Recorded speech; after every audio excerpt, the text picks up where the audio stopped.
Halo anak-anak grade 5, kembali lagi ya. Hari ini kita akan pelajari kembali yaitu pelajaran 5 ya, C ya, buku tema 5C PB3. Jadi saya ulangi lagi, buku tema 5C sub 3 PB3. Nah, sekarang kalian bisa melihat tayangan berikut ini. Nah, coba perhatikan anak-anak. Jadi, setiap daerah di Indonesia itu memiliki perbedaan kebudayaan, ya, memiliki perbedaan kebudayaan. Nah, di situ merupakan contoh karya seni rupa, yaitu ada bahasa, tarian, dan lagu daerah. Nah, di sini Indonesia juga memiliki perbedaan kebudayaan. Saya ulangi, Indonesia memiliki perbedaan kebudayaan. Contohnya, karya seni, bahasa, tarian, dan lagu daerah. Jadi, tarian di Indonesia itu bermacam-macam. Nah, gambar pertama ini menunjukkan tari pendet. Nah, tari pendet ini berasal dari mana, anak-anak? Yaitu dari Bali, ya. Tari pendet itu berasal dari Bali. Nah, terus ada lagi tari yang lain. Nah, kemudian ada lagi tari gandrung. Nah, tari gandrung ini berasal dari Banyuwangi, anak-anak. Ini ya. Ini gambar yang memakai aksesoris, ada selendangnya, ada jamangnya. Ini termasuk tarian gandrung dari daerah Banyuwangi. Nah, itu anak-anak ya. Ini hanya sekilas info sebagai anak-anak untuk mengenal tarian yang ada di Indonesia. Ini kalau melihat propertinya, ini ada selendang ya, ada bokor, ada bunganya ini, kemudian ada jamang ini jamang namanya ya. Itu termasuk properti tari pendet. Jadi kalian bisa membedakan ya. Yang ini gambar yang pinggir ini yaitu tari gandrung Banyuwangi. Ini aksesorisnya banyak sekali anak-anak ya, mulai dari selendang, ada seperti jamang di atas, maksudnya seperti kuluk ini. Nah, ini termasuk sebagai ciri khas tari gandrung. Nah, itu. Jadi semua tarian itu memiliki properti yang berbeda-beda. Nah, untuk memperindah penampilan juga mempunyai makna tersendiri. Nah, di sini menurut kalian apakah nilai kebersamaan perlu dikembangkan dalam masyarakat ya anak-anak? Tentunya perlu anak-anak ya. Terus apakah nilai kebersamaan itu penting? Nah, tentunya kita akan mempelajari yang harus ada di sini yaitu keberagaman Indonesia. Nah, keberagaman Indonesia itu mempunyai nilai kebersamaan ya. Kemudian kita lanjutkan. Hari ini kita akan menjelaskan pentingnya kebersamaan anak-anak ya. Terus nanti ada lagi mengidentifikasi sosial sebagai contoh yaitu pembangunan sosial budaya. Yang ketiga nanti mengidentifikasi unsur-unsur pembuatan iklan. Nah, di sini bangsa Indonesia itu memiliki keragaman suku, baik budaya, ras, serta agama. Namun demikian, bangsa Indonesia tetap satu kesatuan seperti yang digambarkan pada Bhinneka Tunggal Ika. Nah, di sini ada pakaian adatnya anak-anak ya. Ini dari Jawa ya, ada lagi dari suku apa ini. Nah, ya seperti ini. Nah, ada lagi ini. Nah, ya kan, suku Minang juga ada ya. Jadi semua keberagaman Indonesia itu sangat beragam. Tentunya digambarkan pada Bhinneka Tunggal Ika. Karena apa? Semboyan Bhinneka Tunggal itu berasal dari bahasa Jawa anak-anak ya, itu bahasa Jawa kuno yang memiliki arti berbeda-beda. Nah, memiliki arti berbeda-beda tetapi tetap satu jua. Nah, di situ pada hakikatnya semboyan Bhinneka Tunggal Ika itu memiliki makna. Maknanya meskipun berbeda-beda tetapi bangsa Indonesia tetap menjadi satu kesatuan. Nah, di situ anak-anak ya.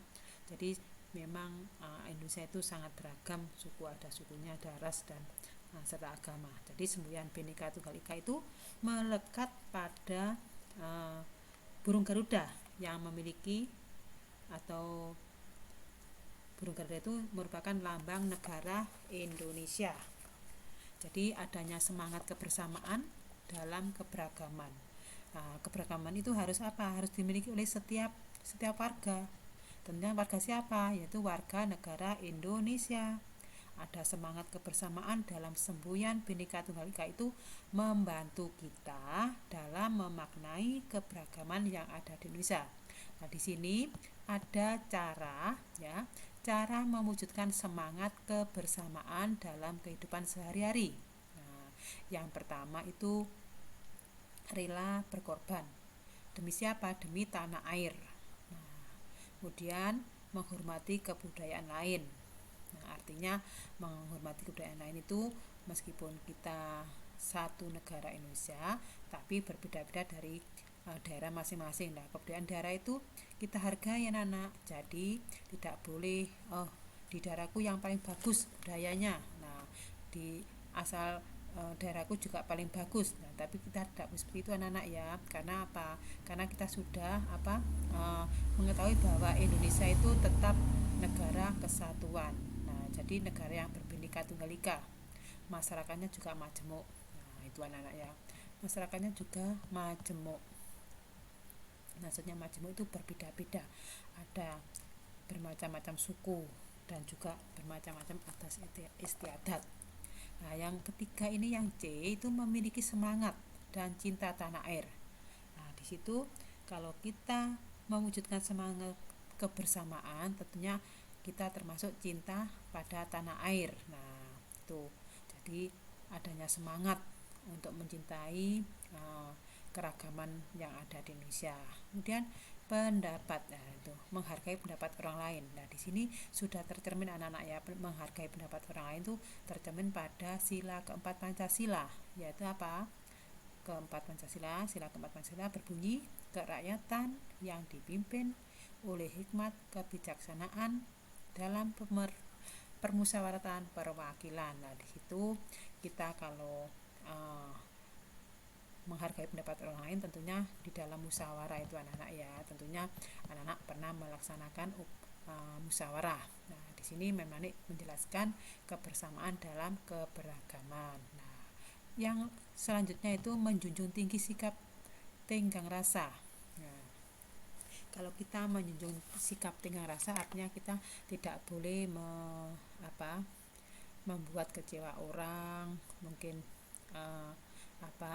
menyinggung seseorang, perasaan seseorang, tapi kita harus mempunyai sikap toleransi, yaitu sikap tenggang rasa, saling menghargai dan menghormati itu adanya. Jadi untuk menerapkan toleransi ini perlu adanya kepedulian dan tenggang rasa itu anak-anak. Terus yang selanjutnya itu adanya tolong menolong. Nah, kita sebagai makhluk sosial kan tidak bisa hidup sendiri, tapi memerlukan bantuan orang lain. Jadi kita masih perlu orang lain. Misalkan saja kalau di dalam rumah tangga, nah, di dalam kelas, di dalam masyarakat, di dalam lingkungan, kita bisa menerapkan toleransi ini. Nah, itu anak-anak ya. Menerapkan juga tolong menolong. Nah, di sini misalkan anak-anak mau kerja bakti lingkungan, tentunya tidak bisa kan anak-anak mengerjakan sendiri, atau mungkin warga setempat mengerjakan sendiri. Tentunya kita harus saling bahu membahu, tolong menolong, saling bekerja sama. Nah, disitulah anak-anak adanya keberagaman di dalam kebersamaan tadi. Jadi yang utama adalah memiliki rasa kepedulian, juga ini mengutamakan kepentingan bersama. Nah, di sini mengutamakan kepentingan bersama berarti kita tidak mementingkan urusan kita sendiri. Jadi kalau kepentingan bersama itu misalkan tadi kerja bakti lingkungan, jadi untuk kepentingan semua orang, semua warga, jadi tidak sendirian, tidak hanya untuk pribadi itu. Jadi kita harus mementingkan kepentingan bersama. Seperti halnya kalau kalian memilih ketua kelas. Memilih ketua kelas itu tidak untuk hanya seseorang saja, tapi untuk demi apa? Demi kerukunan dalam kelas itu. Adanya suatu organisasi, ada ketuanya, mungkin ada wakilnya. Nah, di situ kita bisa kerjasama di dalam organisasi sekolah itu tadi. Terus selanjutnya melaksanakan musyawarah. Melaksanakan musyawarah tentunya anak-anak ya, kita harus selalu bekerja sama, saling menghargai, saling menghormati pendapat orang lain. Nah, itu sudah tercantum pada sila keempat Pancasila. Ini ada yang terakhir tuh saling menghargai lah. Memang penting sekali anak-anak ya, menghargai. Menghargai itu kita tidak harus memikirkan menghargai satu orang saja, tapi menghargai itu semua orang ya. Jadi kita tidak boleh membeda-bedakan anak-anak ya, supaya apa? Menghindari perilaku yang dapat menimbulkan perpecahan. Nah, supaya apa anak-anak? Di dalam menjunjung tinggi sikap rasa tenggang rasa antar sesama, supaya terciptalah kehidupan yang rukun itu anak-anak ya. Terus bisa menerapkan toleransi dalam berbagai bidang kehidupan. Jadi kita itu kan bermacam-macam ragam, baik budaya, ras, dan tadi agama. Nah, kalau adanya di sini adanya toleransi, tentunya kita akan tercipta hidup rukun, tidak ada perpecahan, adanya tolong menolong, bisa saling bekerja sama. Semuanya itu untuk apa? Kepentingan bersama. Jadi mengutamakan kepentingan bersama daripada kepentingan pribadi itu anak-anak ya. Terus juga melaksanakan musyawarah tadi. Nah, musyawarah itu untuk apa? Untuk mencapai mufakat. Mufakat apa? Dalam mengambil keputusan. Nah, itu. Jadi kalau kita mengambil keputusan itu tidak harus sendiri, tidak harus dari pendapat satu orang saja, tapi melalui musyawarah. Tujuannya apa? Mencapai kesepakatan. Nah, jadi nanti kesepakatan itu harus dilakukan dan harus ditanggungjawabkan. Jadi ada rasa pertanggungjawaban untuk melaksanakan hasil pengambilan keputusan itu tadi anak-anak. Nah, di samping itu kita harus saling menghargai antar warga tanpa memandang perbedaan suku, budaya, ras, dan agama tadi. Jadi di sini memang tadi menjelaskan kebersamaan dalam keberagaman itulah wujud keberagaman, bahwa Indonesia itu adalah negara yang berkepulauan, bermacam-macam suku, bermacam-macam daerah. Jadi tapi kita tetap satu bangsa, merupakan bangsa kesatuan, yaitu bangsa Indonesia. Nah, anak-anak jadi di situ bisa melakukan musyawarah, menentukan misalkan kalau kegiatan ekstra, anak-anak ada pramuka. Nah, pramuka itu bisa mendidik kita untuk saling menghargai, saling hidup rukun, terus bisa melaksanakan kepedulian di dalam kehidupan sehari-hari. Nah, tentunya anak-anak tahu bahwa Pancasila itu merupakan sebagai lambang negara. Itu lambang negaranya kan burung Garuda. Jadi Pancasila sebagai dasar negara Indonesia. Terus mungkin ada yang dilakukan lagi di dalam mengutamakan kepentingan bersama. Contohnya kalian menolong korban bencana dengan ikhlas. Contohnya itu mengumpulkan dana untuk dibantukan pada korban bencana. Nah, di situ adanya semangat kebersamaan dalam keberagaman. Jadi bisa diterapkan dalam kehidupan sehari-hari itu anak-anak ya. Nah, di sini langsung memang kita melanjutkan tentang ayo membaca. Nah, di situ kalian bisa membuka halaman 88 ya, buku 5C, halaman 88. Di situ akan kita bahas tentang mengidentifikasi organisasi sosial sebagai contoh pembangunan sosial budaya. Nah, anak-anak tentunya kalian bisa melihat ini. Nah, bisa melihat gambar yang ada di sini. Nah, itu tentunya ada keberagaman ya, itu di pinggir pantai anak-anak ya. Nah, di pinggir pantai tadi. Nah, semua masyarakat yang ada di daerah pantai tentunya sebagai nelayan juga penjual ikan itu. Nah, salah satu wujud kebersamaan dan keberagaman tadi apa? Wujudnya adalah di dalam kebersamaan dan keberagaman adalah saling tolong menolong dan bekerja sama. Nah, bentuk kerjasama atau bentuk saling tolong menolong itu misalkan membangun sarana umum. Nah, sarana umum itu secara bersama-sama dengan adanya semangat kebersamaan dalam keberagaman juga penting dalam upaya apa? Sosial, yaitu upaya pembangunan sosial budaya. Nah, pembangunan sosial budaya itu turut berperan dalam kegiatan ekonomi. Ekonomi di mana? Di masyarakat. Nah, kegiatan ekonomi di pedesaan misalkan tidak akan berkembang tanpa sarana dan prasarana yang memadai. Nah, di situ sarana alam dalam bentuk lahan, air, dan udara. Sedangkan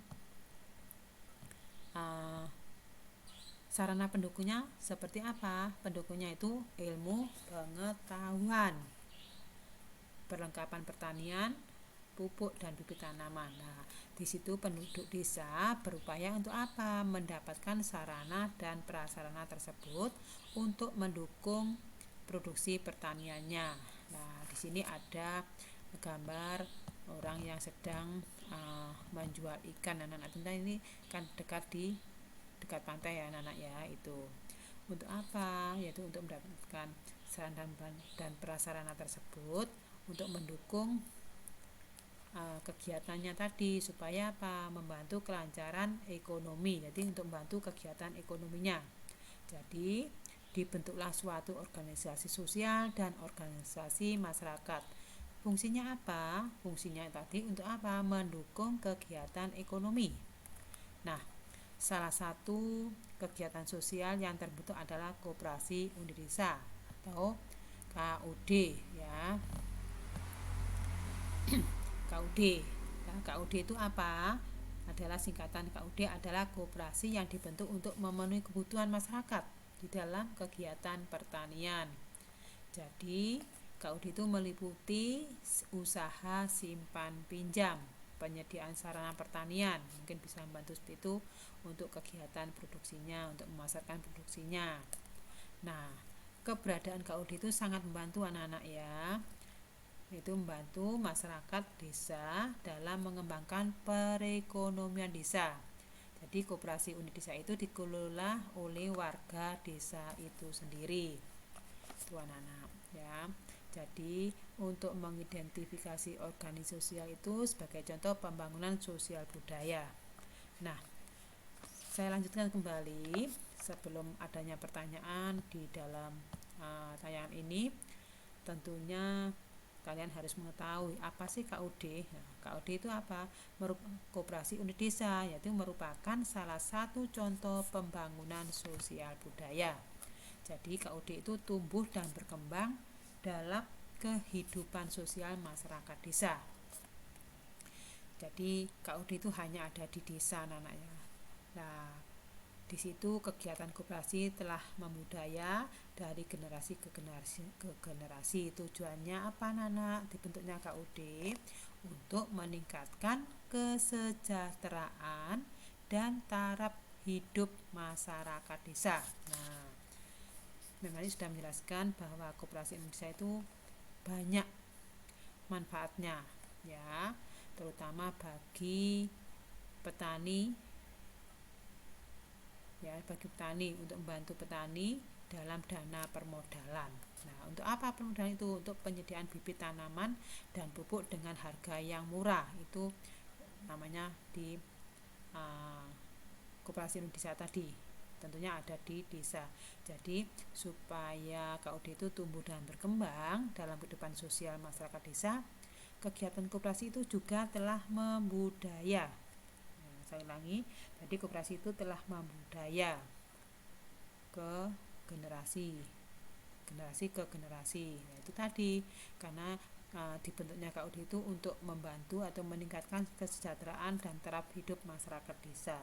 Jadi sangat membantu anak-anak ya adanya KUD. Karena KUD itu menyediakan bibit tanaman dan pupuk dengan harga yang murah. Jadi yang bisa terjangkau oleh para petani, anaknya tuh. Jadi sebelum adanya KUD, mungkin masyarakat pedesaan akan sulit mendapatkan dana dan permodalannya. Untuk apa?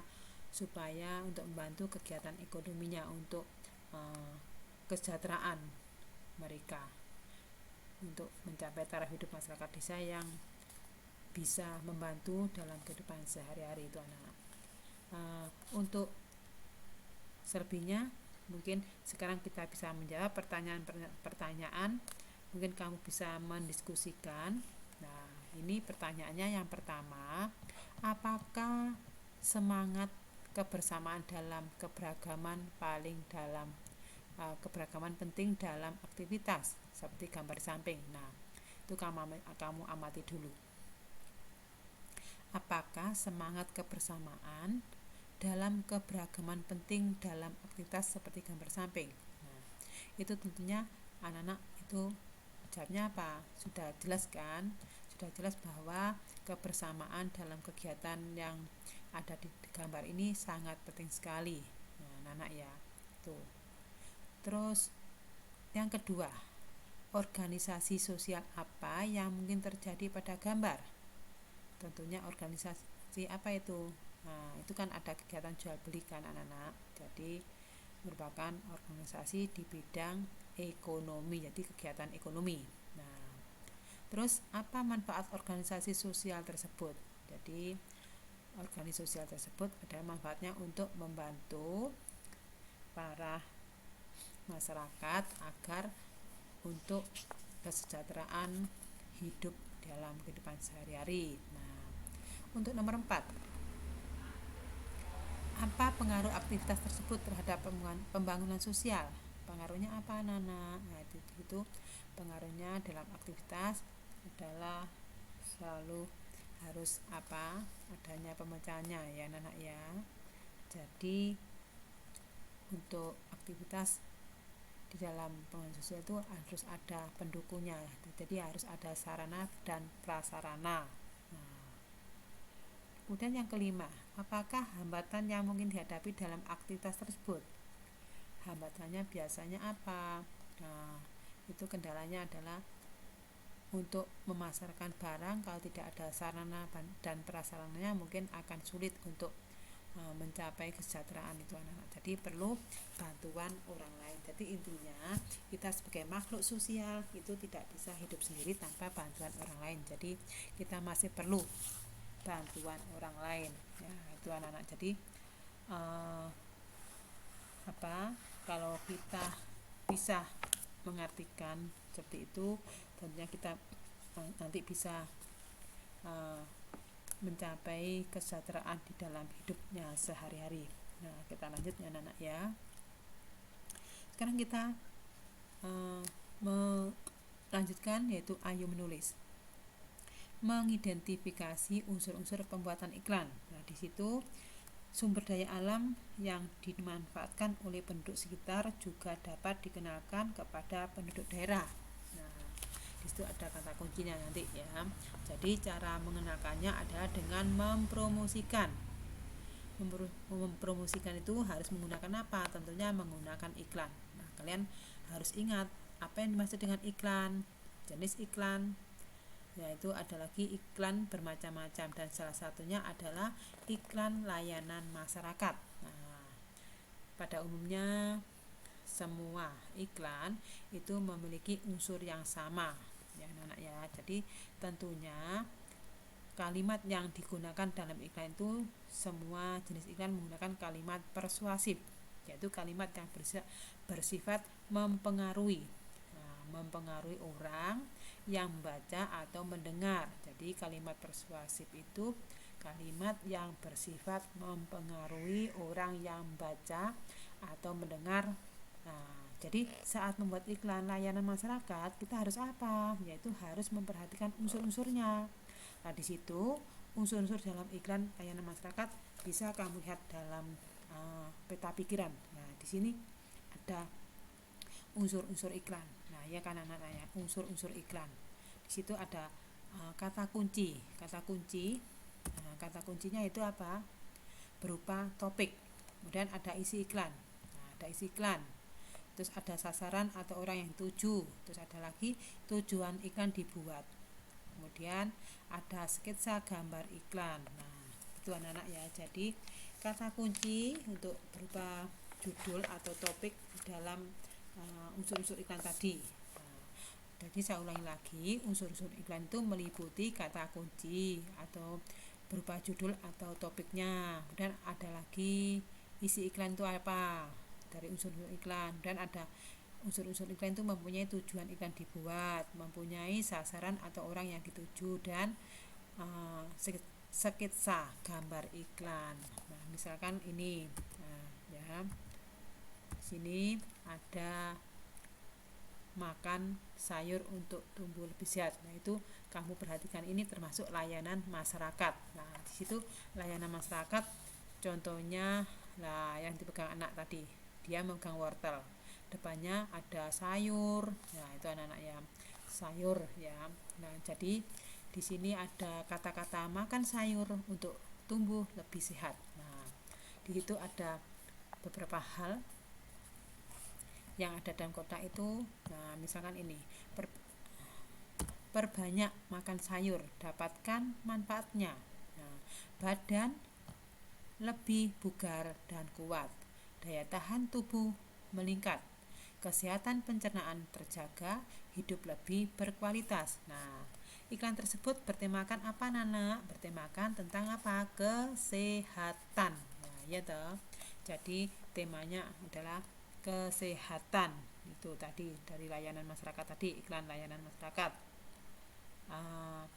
Iklan tersebut itu dibuat dengan tujuan agar apa? Yaitu agar masyarakat yang membaca turut serta menjaga kesehatan dengan cara mengkonsumsi, yaitu dengan mengkonsumsi sayur. Nah, di situ ada brokoli, ada bayam, terus ada lagi sawi, terus ada lagi daun ada daun bayam ya, ada bayamnya, terus ada apa itu seperti jeruk lemon ya, ada tomat, terus ada lada. Nah, selada itu. Jadi iklan tadi dibuat dengan tujuan agar masyarakat yang membaca turut serta menjaga kesehatan dengan cara mengonsumsi sayur. Nah, hal tersebut itu dilakukan agar apa, Nana? Agar masyarakat hidup lebih sehat. Nah, di sini sasaran iklannya yaitu layanan masyarakat tersebut adalah semua orang. Jadi tidak hanya untuk anak-anak saja, tapi semua orang, baik itu anak-anak, remaja, dewasa hingga lansia ya. Nah, sekarang kalian bisa membuat kelompok. Lalu sebuah kerangka iklan layanan masyarakat yang berhubungan dengan kesehatan.